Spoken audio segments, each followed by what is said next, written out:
Ang latest, ang hottest sa showbiz and entertainment. Heto na sa Ang Pilipinas Ngayon.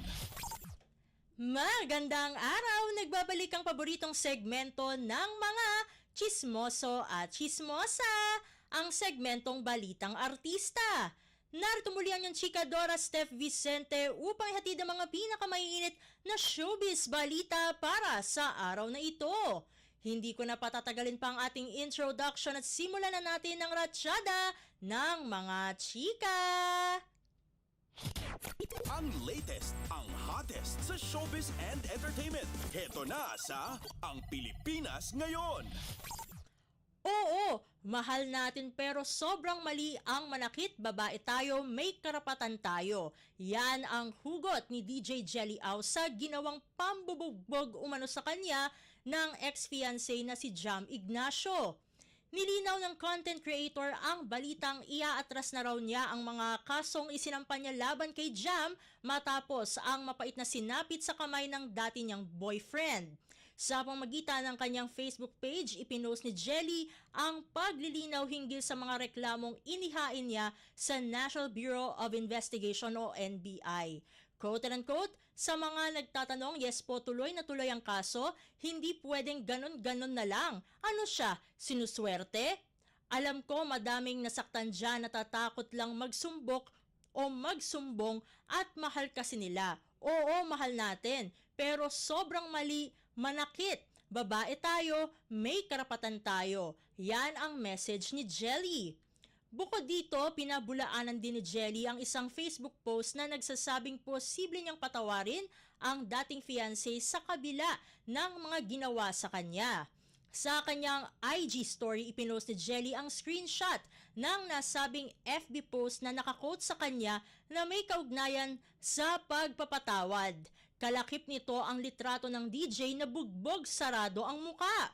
Mababasa sa quote card na sinabi umano ni Jelly Au, quote-unquote, kung talagang nagsisisi at magbabago, bakit hindi ba?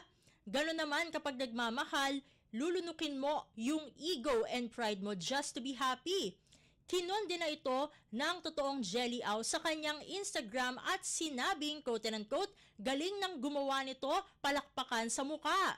Mukhang naka-move on na nga si Jelly sa breakup nila na Jam dahil balik trabaho na siya matapos gumaling at maghilom ang mga sugat at pasa niya sa muka.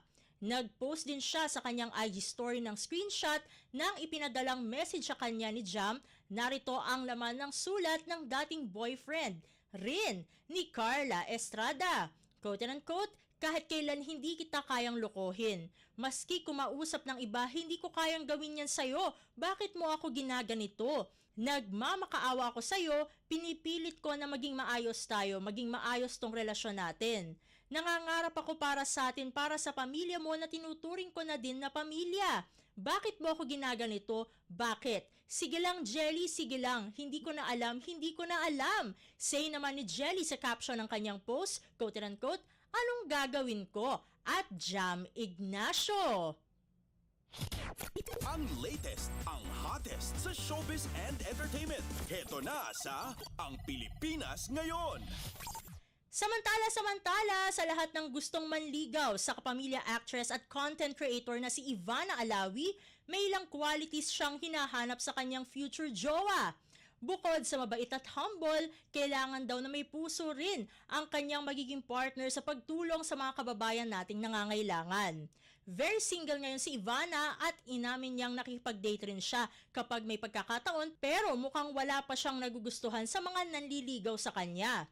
Sa pakikipagtsikahan sa kapamilya star kasama ang ilan pang miyembro ng entertainment media, natanong si Ivana kung ano ba ang hinahanap niya kay Mr. Right. Sabi ni Ivana, quote-unquote, ang ideal guy ko ay hindi mayabang at may puso, yung same heart na gustong tumulong. Ang hirap na magkaiba kami ng ugali, yung walang puso. Ni-reveal din ng dalaga na lahat ng naging relasyon niya ay nauwi lang sa hiwalayan dahil kung hindi raw liar ay manloloko ang nagiging partner niya. Pag-amin ni Ivana, quote-unquote, 3 years yung pinakamatagal, nag-break kasi sinungaling at cheater. Samantala, mariing sinabi ni Ivana na hindi siya pinagbago ng panahon sa kabila ng estado ng kanyang buhay at karir ngayon. paano niya napanatili ang kanyang mga paa sa lupa sa kabila ng kanyang kasikatang tinatamasa? Ang sagot dyan ni Ivana, quote and unquote, "Huwag mong ilagay sa ulo mo, yun. Huwag mong ilagay sa ulo mo. Kung ano man ang nangyayari, sumisikat ka. Ang importante ay huwag mong ilagay sa ulo mo." Pagpapatuloy niya, quote and unquote, "Hindi ko rin kasi iniisip ang mga tao. Wala talaga, ini-enjoy ko lang talaga siya. Kapag inisip ko, mababaliw at mape-pressure lang ako. Enjoy lang." Mga simpleng bagay din ang nagpapasaya sa aktres, lalo na ang kanyang pamilya. Quote and unquote, "Yung time sa family, magluluto kami, kumakain kami ng sabay-sabay, yan yung mga simpleng bagay na hindi mo mabibili." Aniya pa, quote and unquote, "Lahat ng pera, bags mo, hindi mo madadala. Na-enjoy ko kung anong meron ako, but it's not something that I can bring. Yung pinaka-importante ay yung pamilya ko kasi sila yung nasa hospital nung time na hirap ako." Nang tanungin kung gaano na siya ka-rich, quote and unquote, "Mayaman ako sa pagmamahal sa pera, yung pera mawawala rin yan. Contented ako kung anong meron ako." At sa tanong kung pumapatol pa rin ba siya sa mga basher at haters sa social media, ito ang sagot niya, quote and unquote, "Kapag tungkol sa pamilya, sumasagot ako. Pero kapag sa sarili ko, wala naman akong pakialam. Ang pinakaayaw ko ay yung tungkol sa kapatid ko. Ever since po, wala naman akong pakialam sa bashers, deadma. Kung gusto nilang mambash, deadma. Wala ka namang magagawang perfect para sa kanila. Ang iniisip ko ay yung mga nagmamahal sa akin at kung paano ako makatutulong. Sa bashers, wala naman akong pakialam." Yan ang say pa ni Ivana. Ang latest, ang hottest sa showbiz and entertainment. Heto na sa Ang Pilipinas Ngayon. At sa pagtatapos ng ating segmento, naranasan ng kapuso actor at lead star ng seryeng Mga Batang Riles na si Miguel Tan Felix ang kanyang first heartbreak sa edad na 14.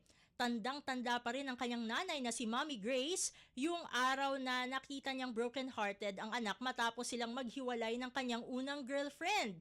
Natatawang binalikan ito ni Mommy Grace na sikat na rin ngayon dahil sa kanyang mga viral video sa TikTok sa interview sa kanila ni Miguel ni Tony Gonzaga para sa YouTube channel nito.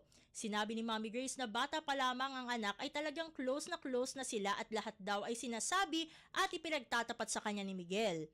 Quote and unquote, "Though lahat naman ng naging girlfriend niya naging okay sa akin kasi mababait naman silang lahat. Basta sa akin, kung sino naman ang gusto ng anak ko, gusto ko rin naman basta may limitasyon. Halimbawa, bawal gumimik ng sobrang gabing-gabi na, magpapaalam, mag-update kung nasan ka, kung sinong kasama mo. Hindi naman ako strict, pwede naman siyang mag-girlfriend basta mag-enjoy lang kayo, gawin yung inspirasyon yung isa't isa." Yan ang chika ni Mommy Grace. Kasunod ito, ay ikinuwento nga ni Mommy Grace ang unang pagkabigo ng anak sa pag-ibig sa edad na 14. Ito ay nang magkahiwalay sina Miguel at ang kapwa niya kapuso star na si Barbie Forteza. Quote and unquote, "Hay naku, natatawa ako nung unang heartbreak niya. Si Barbie Forteza pala, batang-bata pa talaga siya noon. Naalala ko, nagkasalubong kami sa hagdan, sabi niya, 'Mommy, nag-break na kami,' umiyak siya, natatawa ako. Ikinuwento ko nga agad sa mother ko, sa biyanan ko." Yan ang pambubuking ni Mommy Grace kay Miguel. Tanong sa kanya ni Tony, quote and unquote, "Ano yung sinabi mo nung nakita mong umiiyak na yung anak mo?" Natatawang tugon ni Mommy Grace, quote and unquote, "Wala, ang sabi ko, talaga? Gumanon lang ako, parang hindi naman kasi